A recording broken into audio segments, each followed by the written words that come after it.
आप देख रहे हैं लाइव इंडिया हर पल। नमस्कार, आप देख रहे हैं लाइव इंडिया हर पल। मैं हूं आपके साथ रेखा मिश्रा। गैस की किल्लत, शादी ब्याह की तैयारियों पर अब संकट मंडराने लगा है। कारोबारियों की इसको लेकर चिंता भी बढ़ गई है, लेकिन केंद्र सरकार हो या फिर राज्यों के मुख्यमंत्री या मंत्री, सभी जो है अपने अपने राज्यों में इन हालातों से निपटने की पूरी तैयारी और लोगों को जागरूक करते नजर आ रहे हैं। लोग कह रहे हैं कि पश्चिम एशिया में जो हालात हैं उसका व्यापक असर भारत पर तो पड़ा है, लेकिन केंद्र सरकार हो या राज्य सरकार हो, सभी पर पैनी नज़र बनाए हुए है और किसी तरह की कोई समस्याएं नहीं आ रही है। लेकिन जो अलग अलग रिपोर्ट सामने आ रही है, उस रिपोर्ट में यह असर जो है वो साफ तौर पर नज़र आ रहा है। चूँकि विवाह वाले सीजन जैसे बैंक्वेट हॉल, टेंट और कैटरिंग कारोबारियों की चिंता जो है वो अब बढ़ गई है। यानी कि एलपीजी सिलेंडर की किल्लत के चलते आयोजनों की तैयारियां प्रभावित हो रही है और नए बुकिंग लेने में असमंजस की स्थिति जो है इन लोगों के लिए बनी हुई है। अगर कारोबारियों की माने तो फिलहाल किसी ने अपनी बुकिंग रद्द नहीं की है, लेकिन यदि स्थिति में सुधार नहीं हुआ तो शादी समारोह के स्वरूप में बदलाव करना पड़ सकता है। इसमें मेन्यू सीमित करना और मेहमानों की संख्या कम करने जैसे विकल्प शामिल हो सकते हैं। नई बुकिंग लेने से पहले वे स्थिति का आकलन कर रहे हैं। कई लोग लकड़ी के चूल्हे और डीजल की भट्टी पर पकवान तैयार करने की तैयारी में भी हैं। डीजल भट्टी के लिए लोग लगा रहे हैं दौड़। यानी कि कारोबारियों के अनुसार शादी समारोह में खाना बनाने के लिए डीजल भट्टी का भी इस्तेमाल किया जा सकता है और इसके लिए कारोबारी जयपुर, बरेली, रामनगर, रुद्रपुर की दौड़ लगा रहे हैं। 35,000 की इस 4 भट्टियों में 500 मेहमानों के लिए खाना बनाया जा सकेगा और इसमें करीब 50 लीटर ईंधन लगने का अनुमान है। वहीं अगर हम अन्य मंत्रियों की बात करें, चाहे वो अलग अलग राज्यों के मुख्यमंत्री हो, बीजेपी शासित राज्यों में, तो वहां पर उनकी ओर से कहा जा रहा है कि जो भी समस्याएं आ रही हैं उन समस्याओं को ठीक करने की पूरी कोशिश की जा रही है। फिलहाल कोई समस्या नहीं है, लेकिन हालात अगर ऐसे बने रहें तो इन हालातों से निकलना थोड़ा सा मुश्किल होगा। लेकिन लोगों को लगातार सतर्क रहने की हिदायत दी जा रही है, चूँकि सिर्फ एलपीजी गैस सिलेंडर नहीं बल्कि पेट्रोल, डीजल को लेकर के भी कई तरह की खबरें सामने आ रही है। लगातार इनकी कीमतों में बढ़ोतरी और कई सारी चीज़ों को लेकर के लोगों के अंदर एक पैनिक सिचुएशन बनी हुई है। इस पैनिक सिचुएशन में लोगों को नहीं जाने की हिदायत दी जा रही है और हर तरह से काम करने की कोशिश की जा रही है। दूसरी ओर गैस पाइपलाइन का काम को लेकर के भी अब लोग सवाल उठा रहे हैं। कुछ लोगों का कहना है कि एचपीसीएल का काम धीमी गति से होने के कारण लोगों को समय से कनेक्शन नहीं जोड़े जा सके हैं और 3 साल से भी अधिक समय से शहर में गैस पाइपलाइन का काम चल रहा है, लेकिन अब तक शुरू नहीं हुआ है। नगर निगम ने इसके लिए 160 किलोमीटर सड़कों की एनओसी भी दी है और अभी तक 1000 लोगों को भी इसका फायदा नहीं मिल पाया है। ये जो जानकारियां मैं दे रही हूँ, फिलहाल अलग अलग राज्यों से अलग तरीके की जानकारियां आ रही है। वहीं कंपनी से मिली जानकारी के अनुसार अभी लोगों की डिमांड कम है, लेकिन तैयार लाइनों को चार्ज भी किया जा रहा है। यानी कि गैस पाइपलाइन जो है जिन जगहों पर बिछाए गए हैं लंबे समय से, अभी तक उसको शुरू नहीं किया गया है। अब उनसे शुरू करने की कवायद भी शुरू हो चुकी है और इसको लेकर के अब मंत्रियों, विधायकों सभी की ओर से पहल भी की जा रही है। आपको हम उन तमाम नेताओं के बयान सुनाते हैं जो एलपीजी गैस सिलेंडर की किल्लत के बीच जो है वो अपने अपने लोगों को जागरूक करते नजर आ रहे हैं। कोई भी आपदा में चुनौती जरूर होती है, लेकिन चुनौती को कैसे मौका में बदल ले, ये आदरणीय मोदी जी ने हमेशा दिखाया है। हाँ, हम जरूर मानते हैं कि इकोनॉमीज की बात करें तो क्रूड ऑयल के प्राइसेस 15 से 20% बढ़ा है, rupees at an all time low, markets volatile है। ये तो परिस्थिति कोई भी जंग में होती है, लेकिन न्यू दिल्ली और दिल्ली की सरकार ने इंगेजमेंट बरकरार रखा है तेहरान के साथ, ताकि जो ऑयल और एलपीजी प्राइसेस है, स्ट्रेट ऑफ हॉर्मुज को लेके कैसे कोई डायरेक्ट क्रिटिसिज्म में न जाते हुए हम हमारे स्ट्रेटेजिक प्रोविजंस बनाएं ताकि हम प्रोटेक्ट कर सकें एनर्जी, जहां इंपोर्ट हो वेस्ट एशिया से हो और अन्य देशों से। भारत सशक्त है और हमेशा रहेगा। फिलहाल एक टेम्पररी लिमिट इन्फ्लेशन, करेंसी ग्लोज आप देखेंगे, लेकिन भारत का तो सारा जो हॉर्मुज का रास्ता है भारत के लिए वो खुला हुआ है।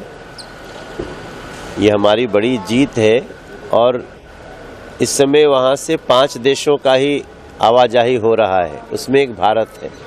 तो ये भारत की कूटनीतिक विजय है संबंध है, जो हम शांति के पक्षधर हैं, उसका परिणाम है। और बाकी डीजल पेट्रोल के दाम न बढ़े, इसकी भी व्यवस्था हो रही है। जिस तरीके से डीजल पेट्रोल के दाम जो है घटाए गए हैं, उसको लेकर के ममता बनर्जी ने कहा कि ये साड़ी खरीदने लायक है कि बार्गेनिंग कर रहे हैं जा करके, इससे क्या फायदा हुआ है असल में आवाम को?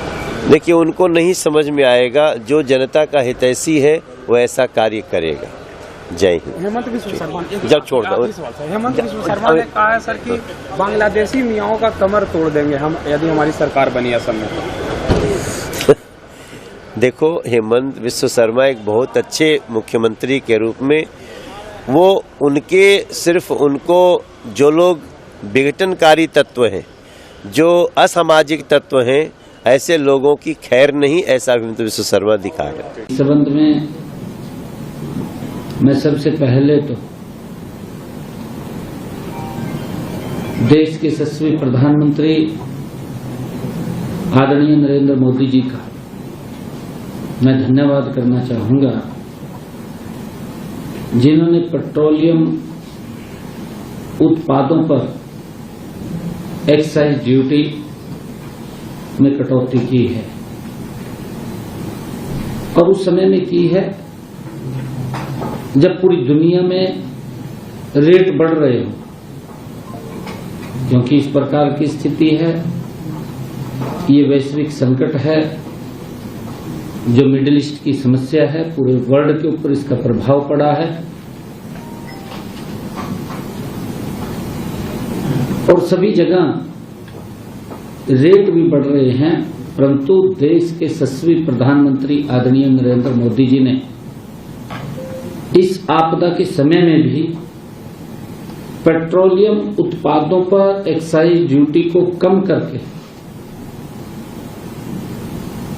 हरियाणा प्रदेश और देश के लोगों को बड़ी राहत देने का काम आदरणीय मोदी जी ने किया है।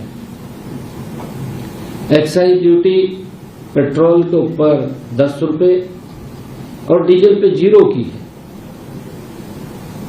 एक बड़ी राहत आम जन को मिली है।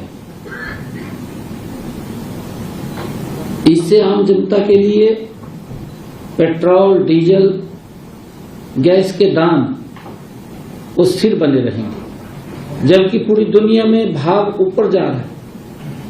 परंतु मोदी जी का कुशल नेतृत्व, ऐसा व्यक्तित्व जिसकी दूरदृष्टि है, जो समय पर निर्णय लेता है,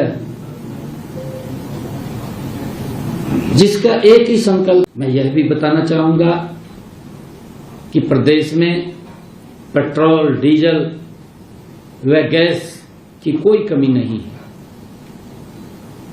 मैं सभी प्रदेशवासियों से ये आग्रह करता हूं कि प्रदेश के लोगों को घबराने की बिल्कुल भी जरूरत नहीं है। मैं प्रदेशवासियों से ये भी कहना चाहूंगा कि आप घबराकर खरीदारी करने से बचें, क्योंकि अफवाह फैला देते हैं। अफवाह फैलाने वाले घूम रहे हैं और वो पता नहीं क्या सोशल मीडिया पे डाल देते हैं, एकदम पैनिक खड़ा हो जाता है। इन बातों से बचना चाहिए, क्योंकि मैं ये भी बताना चाहूंगा कि व्यवस्था पर अगर एकदम ज्यादा खरीदारी हो जाएगी, लोग सोचेंगे भी मिल नहीं रहा है, तो इसका व्यवस्था पर अतिरिक्त बोझ भी पड़ता है। व्यवस्था के ऊपर चरमरा जाती है, क्योंकि सभी लोग निकल जाते हैं। देखिए, दुनिया जब वैश्विक संकटों के दौर से गुजर रही है, उस परिस्थिति में भारत के माननीय प्रधानमंत्री श्री नरेंद्र मोदी जी के सक्षम और सफल नेतृत्व में भारत सुरक्षित भी है, सक्षम भी है। और जहां सभी दुनिया के देशों में सभी चीज़ों की कीमतें बढ़ रही हैं, खास करके पेट्रोल डीजल के, तो भारत में डीजल और पेट्रोल की कीमतों में कमी करना और भारत में किसी भी प्रकार की असुविधा देशवासियों को नहीं हो, इसका पूरा ख्याल माननीय प्रधानमंत्री श्री नरेंद्र मोदी जी के नेतृत्व में केंद्र सरकार रख रही है। तो आज देशवासियों को इस पे गर्व है। तो जो आज की तारीख में जो समस्याएं हैं सबके सामने, उन्होंने सारे राज्यों से फीडबैक लिया कि आपके यहाँ पेट्रोल डीजल की स्थिति क्या है, आपके यहाँ गैस की स्थिति क्या है, सीएलजी की स्थिति क्या है, सीएलजी के कनेक्शन ज़्यादा से ज़्यादा बढ़ाने का अभियान चलाएं और दूसरी एनर्जी को भी पैदा करने का उतना ही प्रयास करें। तो एक तरह से उन्होंने सारे राज्यों को चुना और सबका इतना अच्छा कॉन्फिडेंस था कि सब हम मिल करके इस मुसीबत में भी एक तरह से हम इसका मुकाबला नहीं, सारे देश में कोई कमी कहीं से नहीं आई। लगभग जो कॉमर्शियल थी वो भी 70% अब वो सप्लाई दे दी है। तो मैं सोचता हूँ कि लगभग उसकी पूर्ति हो। देखिए, अगर सरकार ने एक्साइज ड्यूटी और अन्य ड्यूटी कम न की होती तो पेट्रोल डीजल के दाम बहुत बढ़ गए होते। नरेंद्र मोदी जी का शुक्रिया और धन्यवाद है कि उन्होंने इस संकट में, जब पूरे दुनिया में तेल, डीजल और गैस के दाम बढ़ रहे हैं, भारत में उसको नियंत्रित किया है, कंट्रोल में रखा है। नहीं तो पड़ोसी देशों में देखिए और अन्य देशों में, यूरोप के देशों में कितने दाम बढ़ गए। नरेंद्र मोदी जी ने अपनी नीति से इसको नियंत्रित किया। उसके लिए ममता बनर्जी को, नरेंद्र मोदी को शुक्रिया मोदी भाईजान कहना चाहिए, बल्कि आलोचना कर रही है। क्या हो गया है? ये कांग्रेस का नेता रोज टीवी पे बैठ के कह रहा है कि अगर एक्साइज ड्यूटी कम की तो उससे हम पब्लिक को क्या फ़ायदा हुआ। पब्लिक को फ़ायदा ये हुआ कि अगर ये ड्यूटी कम न की होती तो तेल के दाम बेतहाशा बढ़ गए होते, गैस के दाम बेतहाशा बढ़ गए होते। इसलिए मोदी जी का शुक्रिया कहने की जगह उसकी आलोचना न करें।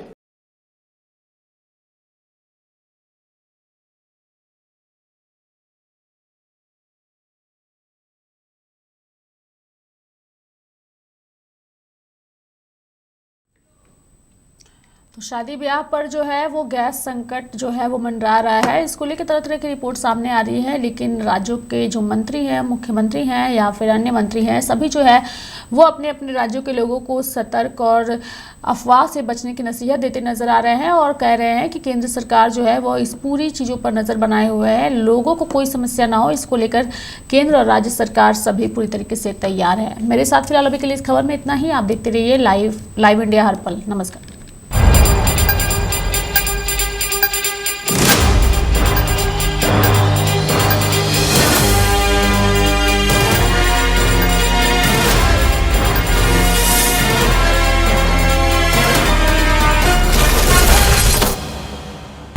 आप देख रहे हैं लाइव इंडिया हर पल।